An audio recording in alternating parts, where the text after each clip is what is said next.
아마 올해 제가 가장 많이 이야기할 주제가 노코투자지에서 AI일 것 같아요. AI. 조금 늦은 감이 있긴 한데 AI가 진짜 많은 것들을 바꾸고 있거든요. 작년에도 제가 얘기했던 거는 AI가 아이폰 이후로 정말 너무나 가장 혁신적인 그런 곳이 바로 AI가 아닌가, 그런 기술이 아닌가 생각이 들거든요. 그래서 그런 측면을 볼 때 지금의 그 나스닥 시장에서 S&P 시장에서 보이고 있는 AI 랠리가 저는 뭐 되게 뭐 비정상적이거나 생각하진 않아요. 어떤 분들은 뭐 70년대 뭐 니프티 피프티라든가 90년대 뭐 닷컴 버블 같은 것들 막 비교를 하게 되더라고요. 이번에 그 JP 모건 퀀트 팀이 그런 얘기를 했더라고요. 근데 70년대 니프티 피프티 때 어떤 일이 있었냐면은 그 인스타그램 말고 그 인스탁스, 이거 폴라로이드 그 카메라가 너무 혁신적이라 생각해서 사람들이 거기다가 뭐 펄을 100배 200배를 주고 거래했었거든요. 그게 말이 안 되는 시기가 그 70년대 니프티 피프티 시기였어요. 50개 종목들이 시장을 이렇게 끌고 가는 그런 시기였고, 그리고 90년대 말에 닷컴 버블 같은 경우는 정말 그때는 더 말이 안 되는 시기였죠. 그냥 뭐 인터넷이란 이야기가 들어가면은 막 미친 듯이 막 주가가 30배, 50배, 100배씩 막 뛰고 그런 시기였기 때문에 그때랑 지금 현재 AI 그 랠리랑을 비교하게 된 거는 너무 나이브한 생각인 것 같아요. 그냥 퀀트적인 그런 관점, 그렇게만 좀 보는 게 아닌가 싶습니다. 그리고 간단하게 볼 수 있는 지표가 이제 퍼인데, 퍼를 기준으로 본다 하더라도 나스닥 자체가 그렇게 막 크게 버블이 낀 게 아니거든요. 거의 이제 나스닥 같은 경우에는 퍼 뭐 19배에서 30배 사이로 왔다 갔다 하는데, 진짜 24, 5배 정도 되면 좀 비싸다고 보는 거고 30배는 좀 너무 오버했던 그런 시기를 이렇게 볼 수 있는데, 지금은 20이 좀 안 됐고 20 정도? 20 좀 안 되는 그런 상황이기 때문에 엄청나게 막 버블은 아니라고 봐요. 왜냐면 지금 그 M7 종목들, 매그니피션트 7 종목들이 예전에 그런 70년대 니프티 피프티라든가 90년대 닷컴 버블 그 시절의 그 기업들하고는 비교가 안 될 정도로 재무 건전성이 엄청 좋거든요. 그리고 이익을 창출하는 능력이 장난이 아니잖아요. 이 기본적으로 볼 때 영업이익률이 20에서 30%씩은 나오는 그런 기업들이기 때문에 사실 비교가 안 된다고 저는 봐요. 뭐 지금 테슬라가 20%가 떨어지긴 했는데 그거는 지금 요즘 들어서 이제 치킨 싸움을 하고 있죠. 전기차 시장에서 치킨 싸움을 하고 있고, 점유율 싸움을 하고 있고, 점유율을 높여가지고 락인 효과, 일단 차를 사면 3년에서 5년 동안은 차를 못 바꾸고 이 차만 이용해야 되고, 그러면은 계속해서 길거리에 있는 정보들을 계속해서 습득을 할 수 있고, 이런 것들 총 주행거리 굉장히 중요시 보잖아요. AI 자율주행에 있어서. 그런 것들 때문에 지금 치킨 게임을 하고 있는 게 테슬라고, 그래서 약간 요거는 논의로 보시고, 아무튼간에 지금 이제 나스닥 랠리, S&P 랠리를 유지시키고 지금은 제가 정체에 있는 상황이지만 이렇게 만들어가는 데 있어서 가장 큰 요인이 AI다라는 데서 이제 의심을 하는 사람들은 없어요. 근데 이 AI가 얼마나 이제 기업들의 체질을 바꾸고 이 이윤 창출 인력을 더 많이 늘리는 데 있어서는 의견이 갈려요. 거기서부터 버블인이 많이 하는 이야기가 나오는 것 같아요. 저 같은 경우는 작년에 그런 얘기 했었어요. AI가 결국에는 인류를 멸망시킬 정도로 파급력이 크다라고 생각한다, 그런 얘기 했던 걸 기억하시죠? 그리고 이 이야기를 먼저 한 사람은 제가 먼저 한 게 아니고 AI 아버지라는 캐나다의 모 교수가 이야기한 거고, 샘 알트먼의 그 선배가 아니라 그 지도 교수 같은 사람이죠. 근데 사실 저는 그 사람이 그런 얘기를 한 걸 모르고 너무나 AI가 강력하기 때문에 그 영화에서 많이 봤던 것들을 좀 연상시켰던 것 같아요. 뭐 터미네이터든가 뭐 스카이락인가 뭐 이런 거 있었잖아요. 뭐 그런 것들. AI가 전 지구를 멸망시키고 핵폭탄 전쟁 이런 것도 일으키고 막 이런 것들을 상상을 했었는데, 사실 그런 일들이 안 일어나라는 보장이 없는 게 사실은 지금 가장 큰 문제인 게 됐죠. 그래서 어떻게 보면 영화가 미래를 굉장히 많이 예측을 하는 것 같아. 한편으로는 팬데믹을 예측했던 영화가 그 10년 전에 컨테이전이라는 영화, 그 영화 보시면 정말 소름 돋아요. 왜냐면 2020년 3월에 터졌던 팬데믹을 너무 정확하게 다 예측을 했었거든요. 한번 시간 되시면 보시면 좋을 것 같고, 게다가 이제 AI에 있어서 둘째가 하면 서러운 사람이 일론 머스크죠. 일론 머스크 역시도 AI가 위험할 수 있다는 얘기를 하고 있고, 샘 알트만 같은 경우는 더 위험한 얘기를 했어요. 뭐냐면 이게 군용으로 전용되든 안 되든 우리는 상관이 없다. 우리는 최고의 기술을, 인류에게 줄 수 있는 최고의 기술, 최고의 효용을 줄 수 있는 기술을 만들 뿐이다라는 얘기를 해서, 우리는 너희들이 전용하고 유용하는 데 있어서 관련이 없다, 이런 식으로 이제 굉장히 무책임하게 얘기했는데, 전 그러면서 볼 때는 샘 알트먼을 그렇게 좋아하진 않는데, 월드코인도 마찬가지고, 아무튼 이 엄청난 신기술이 일단 지금 일상에서는 그렇게 큰 파급력을 못 주고 있는 것 같은데 B2B 차원에서는 정말 무지막지한 큰 바람을 일으킨다는데도 이의가 없으실 거라고 저는 생각이 들어요. 제 생각에는 이제 영업이익률이 한 20%대인 IT 기업이 있다고 쳐보세요. 그러면 이 기업들이 AI를 도입을 해서 직원의 그 대부분을 차지하는 프로그래머들을 싹 잘라버리면 영업이익률이 30%대에서 40%대까지 영업이익률이 확 올라갈 거예요. 그러면 이 정도로 이익률이 올라간다면은 대체로 볼 때 주가는 향후에 이제 성장 프리미엄 같은 것까지 이제 포함을 해서 그리고 뭐 내러티브 같은 거 들어가죠. 이 기업들은 어떻게 될 것이야 하면서 두 배는 정말 주가 두 배는 우습게 간다고 저는 생각합니다. 어떻게 보면은 지금의 랠리가 이렇게 기업들을 리레이팅하기 때문에 이런 랠리가 일어난 거라고 사실 볼 수 있어요. 그렇기 때문에 지금의 랠리가 그렇게 막 버블은 아닌 거라고 저는 생각이 듭니다.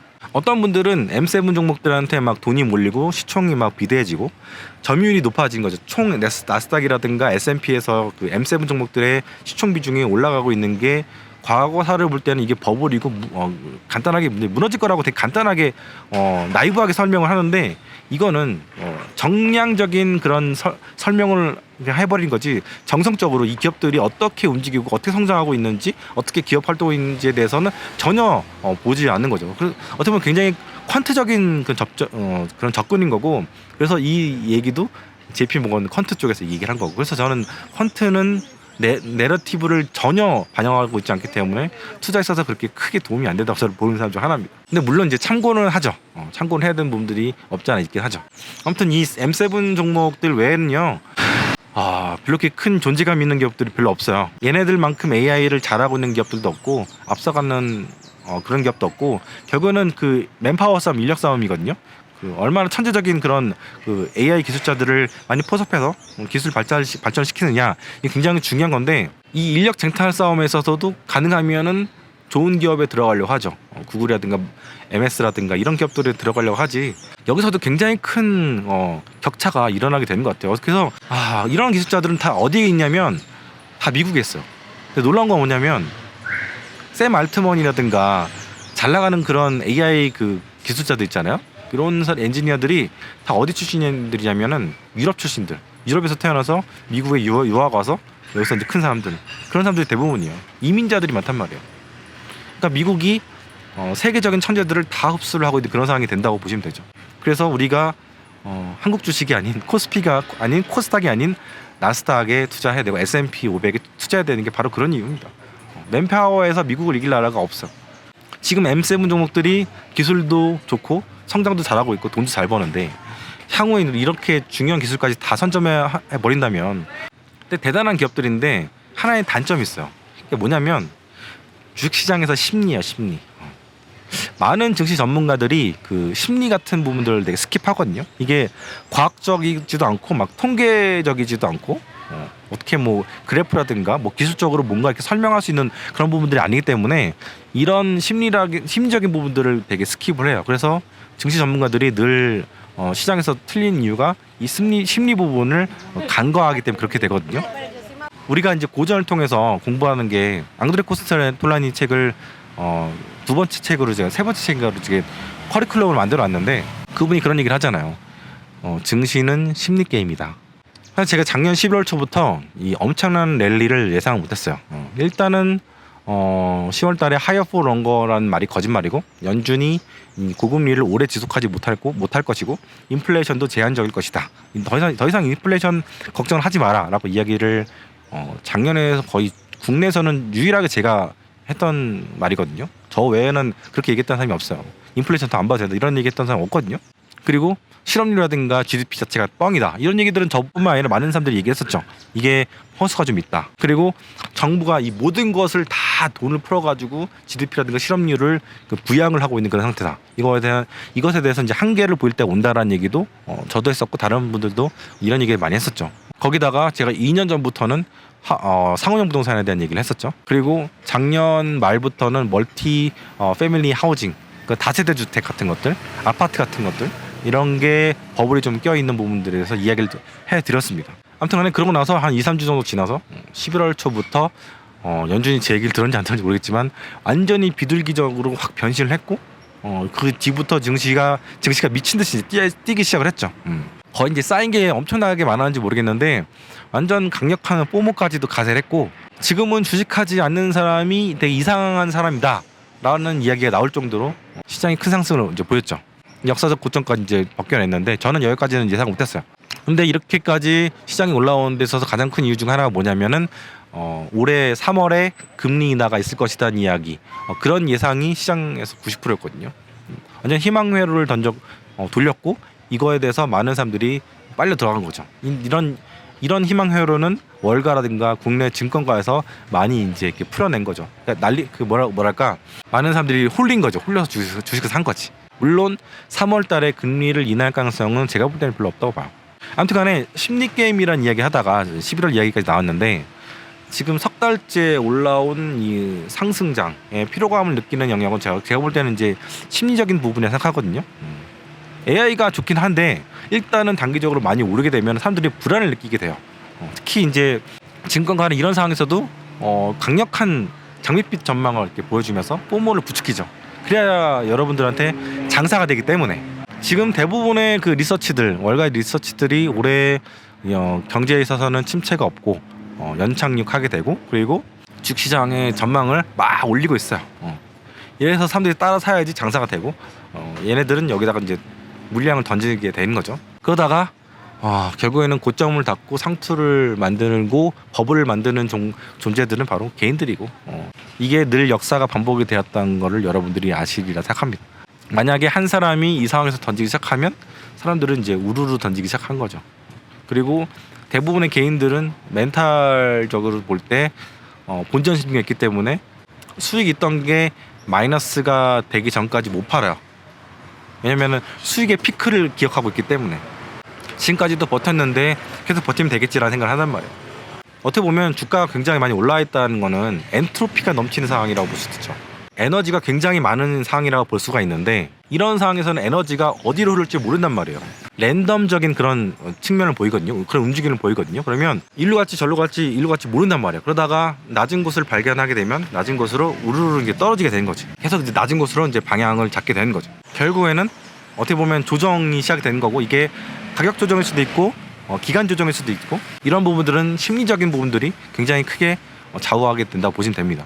이거는 재무제표라든가 매크로 상황 아니면 기술적인 그런 부분들 그런 부분들이 설명해주는 부분들은 아니라고 저는 생각해요. 이런 시장의 심적인 부분들을 여러분들이 잘 아시려면 책 보셔야 됩니다. 책 진짜 오랜만에 책 얘기를 드리는 독서 안 하면 생각하는 능력이 없고 생각하는 능력이 없으면 사람들의 심리를 읽는 능력이 떨어지기 때문에 여러분들이 정말 쉽게 인스턴트 식품처럼 접하는 유튜브의 그런 정보들 그런 조악한 분석들 이런 것들을 본다고 해서 여러분들이 그 눈이 길러지는 건 저는 아니라고 봐요. 아무튼 이런 코렉션이 일어나는 시점은요 누구도 몰라요. 이게 이 코렉션은 어떤 트리거가 있어가지고 터질 수도 있고 트리거가 없는 상황에서도 터진 경우가 있어요. 예를 들자면 팬데믹 같은 트리거가 터져가지고 변동이 있을 수도 있고 또 검은 금요일 때처럼 아무런 트리거가 없는데 막 시장에 큰 코렉션이 오는 경우도 있죠. 아직까지도 검은 금요일 때 폭락은 벌써 30년이 넘었지만 아직도 확실한 이유는 없어요. 여러 가지 썰만 있을 뿐이죠. 어떤 면에서 지금 볼 때는 그 중국 공산당이 헝다 같은 그런 부동산 문제 가지고 거의 이제 홀드라고 있잖아요. 근데 반면에 미국 재무부랑 연준도 돈으로서 막 그 상업용 부동산 문제를 안 터뜨리려고 홀드를 하고 있는 상황이거든요.